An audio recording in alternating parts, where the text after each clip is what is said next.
Syrian Ministry of Foreign Affairs says that the report of International Commission of Inquiry on Syria lacks professionalism and neutrality.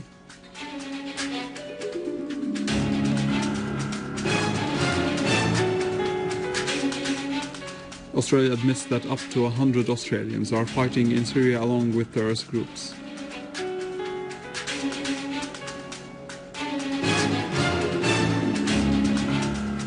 Army units and security forces foil an attempt to explode a car in Al-Khalidiyya neighborhood in Aleppo city.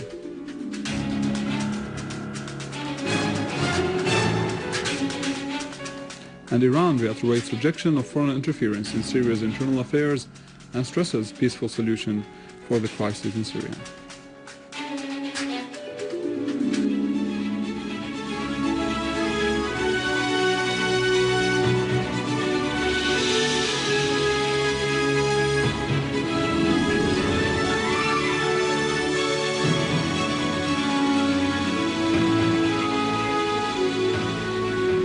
Good afternoon, this is news in English from the Syrian Arab Television in Damascus. Foreign and Expatriates Ministry said that the periodic report issued by the International Commission of Inquiry last December 20th on Syria lacks the professionalism and neutrality. The statement came in a letter addressed to the UN High Commissioner for Human Rights. The ministry added that the report was characterized by hastiness in presentation of information depending on one side only, referring that the information was provided to the Commission without verifying their validity and in a way that lacks professionalism and neutrality. The Foreign Ministry added that the International Commission of Inquiry resorted to information provided by countries which are directly involved in the crisis in Syria and have a direct interest in fueling the situation to attain gains at the expense of Syrian people's blood. The ministry said that the Commission continues to use logistic issues as pretext to justify non-use of documented and correct information provided by Syria to the UNHCR. The letter said that the Commission's presentation for what the armed terrorist groups are perpetrating are shy and too far from events.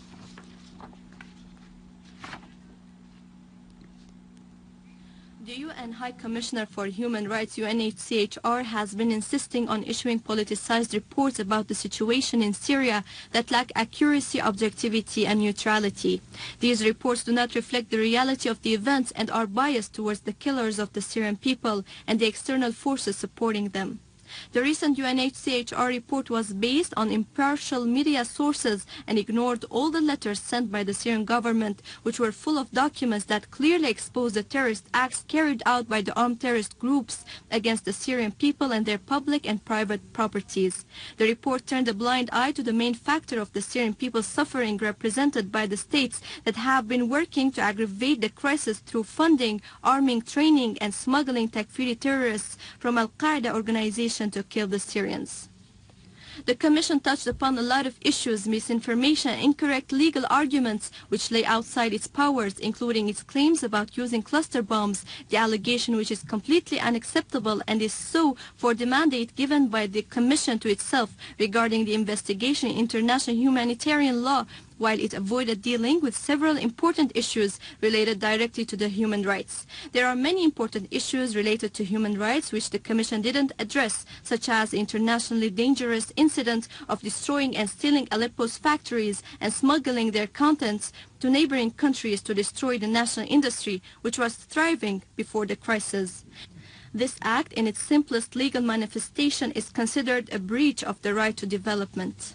The armed groups also stole warehouses of the medicines which the government obtained and secured to citizens with cheap prices, despite the sanctions imposed on importing a number of medications, while the armed groups sold these medicines to neighboring countries or spoiled them to deprive the Syrian people of them in a clear violation of their right to health. The Commission's report didn't set the side which is responsible for the crises of food, stealing and smuggling food and grain to some neighboring countries, spoiling agricultural crops to starve the Syrian people, besides sabotaging the power-generating plants and preventing repairing them systematically. Secretary of Iran's Supreme National Security Council, Saeed Jalili, reiterated Iran's position, which calls for resolving the crisis through dialogue, stressing that resolving the crisis in Syria should be through national dialogue and ballots, not through sending weapons and supporting terrorism. In a press conference in New Delhi on Friday, Jalili said that the Syrian crisis is a pressing issue and that his country presented a clear initiative for solving it, as it stressed the need to end violence against civilians and launch national dialogue as soon as possible. He stressed that democracy does not go along with bombs and weapons, and that those who utilized weapons and violence and called for foreign intervention in Syria will be held responsible before the public opinion.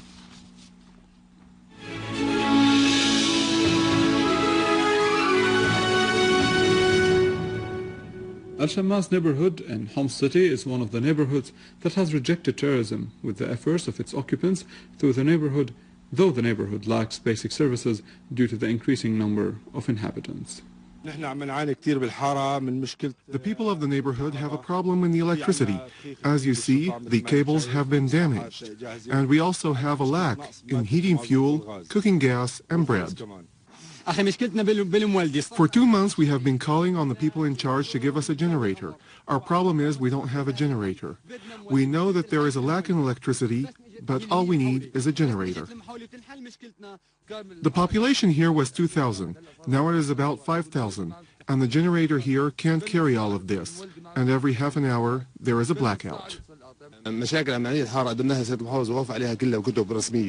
mayor agreed to solve all the problems, and there are formal paperworks to prove this.